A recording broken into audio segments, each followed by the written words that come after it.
मैं फिर से आपके लिए वीडियो लेकर आई हूँ। और हम जो पढ़ रहे थे स्वतंत्रता आंदोलन से संबंधित घटनाएं, उसमें हमने पढ़ा था बंग भंग और स्वदेशी आंदोलन के बारे में पढ़ा था। किस प्रकार से आंदोलन चला और गांधी जी का कैसे पदार्पण हुआ भारतीय स्वतंत्रता आंदोलन में, ये हमने जाना। आज हम उसी क्रम में आगे बढ़ेंगे और जलियांवाला हत्याकांड और असहयोग आंदोलन के बारे में चर्चा करेंगे। तो जैसा कि हमने जाना था पहले भी कि रोलेट एक्ट आ गया था, जिसके विरोध में जगह जगह पूरे भारत में जो है विरोध प्रदर्शन हो रहे थे, सभाएं हो रही थी, है ना, जुलूस निकाले जा रहे थे। उसी क्रम में पंजाब के अमृतसर में जो जलियांवाला बाग है, एक छोटा सा बाग था जो चारों तरफ से मकानों से घिरा हुआ था। उसका सिर्फ एक ही प्रवेश द्वार था, जिस पर जो है जैसे ही शांतिपूर्वक सभा हो रही थी, क्या हुआ था कि जैसे ही मार्च 1919 में ये अधिनियम रोलेट एक्ट लागू हुआ तो पूरे देश में आवाज उठी। 6 अप्रैल को हड़तालें हुई। 6 अप्रैल को देश भर में हड़तालें हुई। ठीक है, देश भर में हड़तालें, आम सभा, है ना, ये सब हुआ। आम सभा हुई। इसी क्रम में जो है सभी जगह ये हो रहा था, विरोध प्रदर्शन हो रहे थे। तो पंजाब में भी रोलेट एक्ट अधिनियम का विरोध पंजाब सरकार ने विरोध चल रहा था पंजाब में। तो पंजाब सरकार जो थी, वहाँ पर जो अंग्रेज शासन था, उन्होंने इसके विरोध में बहुत सारे लाठीचार्ज किया, गोलियां बरसाई, ये सब कर रहे थे वो लोग। ठीक है, लाठी चलवाई। तो 10 अप्रैल को कांग्रेस के जो 2 नेता थे, सत्यपाल और सैफुद्दीन किचलू, इनको गिरफ्तार कर लिया गया। 10 अप्रैल को कांग्रेस के 2 नेता,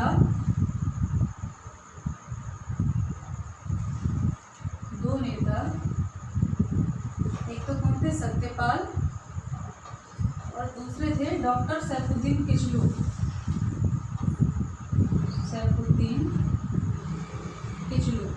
इनको जो है गिरफ्तार कर लिया गया, जेल में डाल दिया गया। तो इनकी गिरफ्तारी के विरोध में जलियांवाला में जो है एक आंदोलन सभा हो रही थी। उसमें बच्चे, बूढ़े, महिलाएं, सभी लोग थे और शांतिपूर्वक सभा कर रहे थे। लेकिन अचानक जनरल डायर जो आया और उसने उस मुख्य द्वार को घेर लिया, जो एक ही द्वार था, और अंधाधुंध गोलियां चलाई गई, है ना, जनरल डायर के द्वारा। यहाँ जनरल डायर जरूर लिख लेना। जनरल डायर द्वारा जलियांवाला बाग में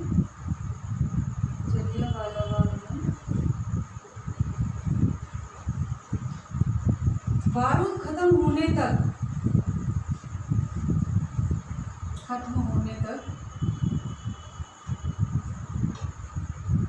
फायरिंग करवाई, है ना। अब चूंकि लोगों को पता नहीं था, एकदम से औचक ये सब हुआ था, तो कुछ लोग वहाँ जो कुआं बना था उसमें जिंदा ही कूद गए, गिर गए, है ना। कुछ लोग ऊपर तक चढ़ने की कोशिश कर रहे थे, वहाँ मार दिए गए। आज भी वहाँ पर गोलियों के निशान हैं और हजारों बच्चे, बूढ़े सब इस हत्याकांड का शिकार हुए थे। और कहा जाता है, हालांकि आंकड़े कुछ और हैं, उनके आंकड़ों के अनुसार अगर अपन बात करें तो लगभग 400 लोग मारे गए,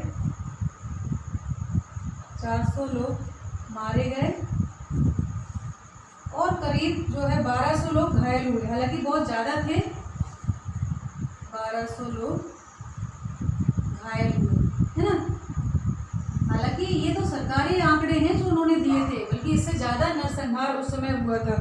तो इन सब चीज़ों के माध्यम से बहुत नृशंस हत्याकांड हुआ था और स्वयं अंग्रेज लोग भी भीभत्स नरसंहार से भयभीत हो गए थे और उन्होंने भी इसकी निंदा की थी।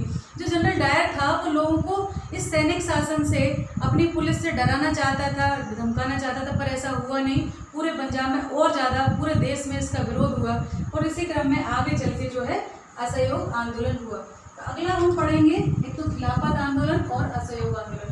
तो खिलाफत आंदोलन क्या था, ये टर्की में जो हुआ था ना विश्व युद्ध के बाद, उनके ऊपर जो है टर्की को नष्ट कर दिया गया था, है ना, उसका तहस नहस किया था ब्रिटेन द्वारा। तो हम देखेंगे खिलाफत आंदोलन।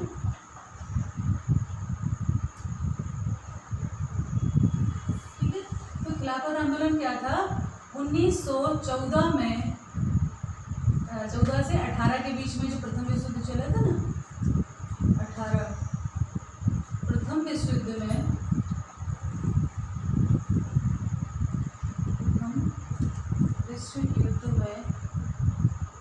टर्की टर्की की हार हुई, टर्की या तुर्की एक ही बात है, टर्की की हार हुई, ठीक है। और ब्रिटेन ने, यानी जो हमारे ऊपर शासन कर रहे थे वही, उन्होंने वहाँ पर नरसंहार किया था, ठीक है। ब्रिटेन ने टर्की को तहस नहस कर दिया, तहस नहस कर दिया। तो चूंकि यहाँ मुस्लिम जनसंख्या थी तो भारत के मुस्लिम भी बहुत ज़्यादा क्रोध में आ गए थे, वो भी अंग्रेज सरकार के खिलाफ हो गए थे।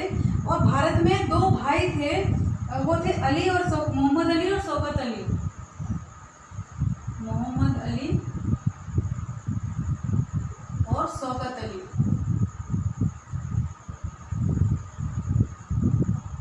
इन्होंने क्या किया, भारत में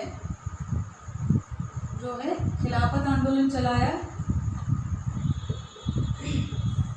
वहाँ तो चल ही रहा था टर्की में, पर इन्होंने भारत में खिलाफत आंदोलन चलाया।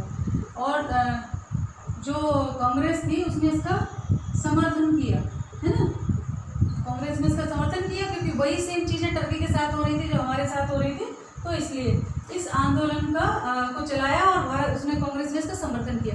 लेकिन चूंकि टर्की में ये आंदोलन समाप्त हो गया तो भारत में भी ये आंदोलन समाप्त हो गया था। इसके साथ ही साथ भारत में असहयोग आंदोलन की शुरुआत हुई, है ना, असहयोग आंदोलन चला।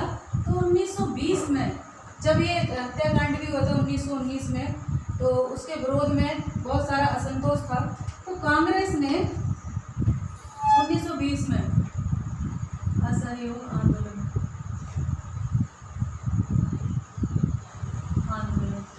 ठीक है।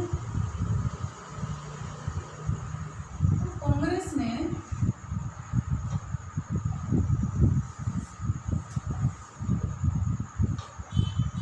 1920 में गांधी जी के नेतृत्व में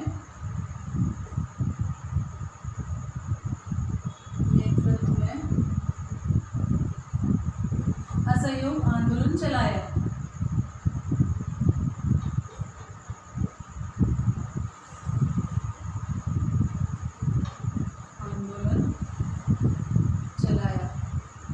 और इसमें क्या कहा गया था, क्रमबद्ध रूप से इसमें व्यवस्था रखी गई थी।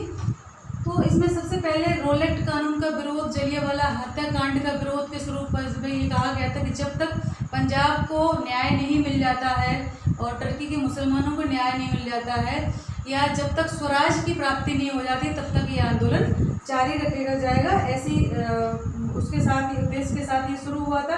ये कई चरणों में चला और प्रारंभिक चरणों में क्या किया, इसमें उपाधियों को लौटाना कई चरणों में चला, कई चरणों में चला। और पहला कौन सा था, पहले प्रारंभिक चरण में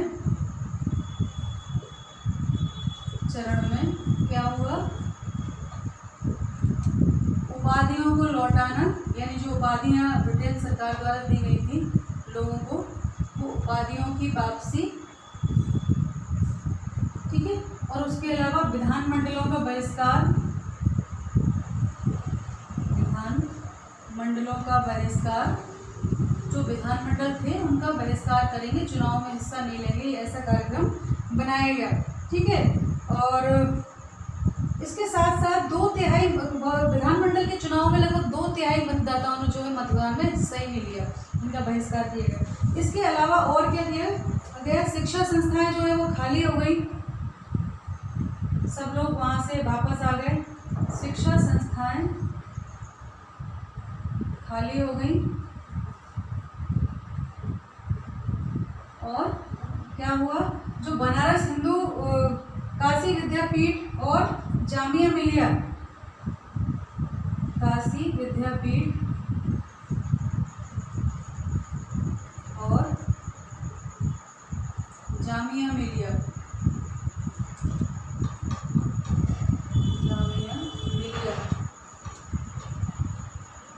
जैसी संस्थाएं जो है उस समय स्थापित हुई, जैसी राष्ट्रीय संस्थाएं स्थापित हुई, ठीक है। ये नई नई संस्थाएं अपनी राष्ट्रीय स्तर की हो रही थी, विदेशी शिक्षा का बहिष्कार कर रहे थे लोग, है ना, और कर ना देना, ये सब भी इस पूरे प्रारंभिक चरण में वो था। और लोग स्वयंसेवक के रूप में भर्ती हो रहे थे और कहा जाता है करीब 1.5 लाख स्वयंसेवकों का जो है दस्ता तैयार हो गया था, जो ये सब कार्यों को अंजाम दे रहे थे। असहयोग आंदोलन को जो है अपार सफलता मिली, है ना, विधानमंडलों के बहिष्कार में भी, नौकरियों में भी सबका बहिष्कार जो है करने लगे थे लोग। और इसी क्रम में विधानमंडलों में 2/3 लोगों ने हिस्सा नहीं लिया, है ना, हड़तालें हुई जगह जगह पर और मतदान नहीं हुआ, शिक्षा संस्थाएं खाली हो गई। इसके अलावा नया शैक्षिक राष्ट्रीय कार्यक्रम शुरू हुआ, पूरे देश में विदेशी वस्त्रों की होली जलाई गई और उसके अलावा हड़तालें हुई। मालाबार में मोगला विद्रोह हुआ, हिंदू मुस्लिम एक होकर इस पूरे आंदोलन में कंधे से कंधा मिलाकर चल रहे थे और ये सब चीज़ें हो रही थी और ऐसा भाईचारा जो है वो कहीं नहीं देखा था। उसी प्रकार सिखों ने गुरुद्वारे में जो सरकार समर्थित लोग थे या जो क्या कहते हैं वो थे महंत थे, उनका कब्जा खत्म करने के लिए भी एक आंदोलन छेड़ दिया और इस प्रकार हजारों लोग स्वयंसेवकों ने अपना नाम लिखवाया। इसी समय प्रिंस ऑफ वेल्स आया था भारत में 1921 में, है ना, 17 नवंबर 1921 में, 17 नवंबर 1921 में प्रिंस ऑफ वेल्स भारत आया। वेल्स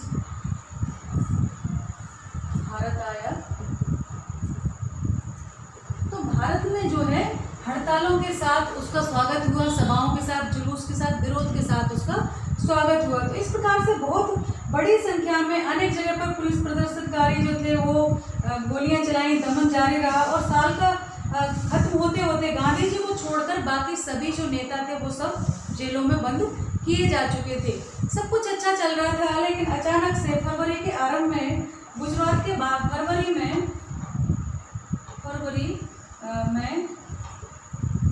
गांधी जी ने बारदोली में, ये गुजरात में है बारदोली में जो है क्या किया, कर ना चुकाने का अभियान चलाने का फैसला किया। कर ना चुकाने के अभियान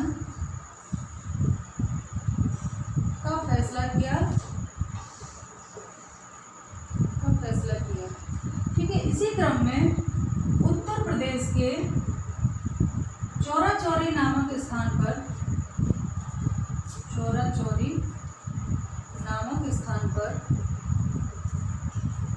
हिंसा हो गई और करीब जो है 5 फरवरी 1922 को जनता भड़क गई। 5 फरवरी 1922 को जनता ने क्या किया, एक पुलिस कर्मियों के ऊपर एक पुलिस थाने को ही आग लगा दी। 22 पुलिसकर्मी जल गए। जनता ने पुलिस थाने को आग लगा दी,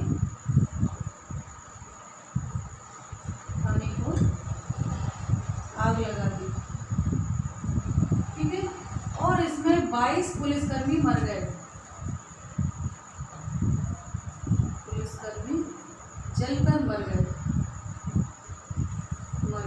तो इस हिंसक घटना से गांधी जी ने इसको एक दैवी चेतावनी के रूप में लिया कि ऐसा नहीं है, हो सकता है ईश्वर की ये इच्छा हो कि ये आंदोलन यही बंद होना चाहिए। तो उन्होंने इस घटना के कारण आंदोलन स्थगित कर लिया, आंदोलन वापस ले लिया। हालांकि बहुत व्यापक स्तर पर चल रहा था, लेकिन इस घटना से सारे जो लोग थे वो स्तब्ध रह गए और स्वयं गांधी जी को गिरफ्तार कर लिया गया। 6 साल की उन्हें जेल हुई, लेकिन बाद में 2 वर्ष के अंदर इनको छोड़ दिया गया। जो नेता जेलों में बंद थे उनको गहरा आघात लगा। उन्होंने कहा कि हमने इतनी मेहनत की, हम बिल्कुल करीब थे, तो क्यों ये सब किया। इसके साथ ही चित्तरंजन दास ने जो है कांग्रेस विरोधी स्वराज दल का गठन किया और विधानमंडलों में हिस्सा लेने का फैसला किया, क्योंकि उनका ये मानना था जो कि जिसका वो अभी विधानमंडलों का विरोध कर रहे थे, उन्हीं विधानमंडलों में मतदान में हिस्सा लेने का और विधानमंडलों में हिस्सा लेने का उन्होंने निश्चय किया। और उनका ऐसा मानना था कि इनके अंदर बैठकर ही हम तब तक विरोध करेंगे, विधानमंडलों के अंदर बैठकर, जब तक जनता के जो निर्णय में सपोर्ट में फैसले नहीं किए जाएंगे। तो इस प्रकार से असहयोग आंदोलन जो है स्थगित हो गया था। तो ये वीडियो यहीं समाप्त करते हैं। अगले वीडियो में हम फिर मिलेंगे। ध्यान रखिए, पढ़ाई करते रहिए।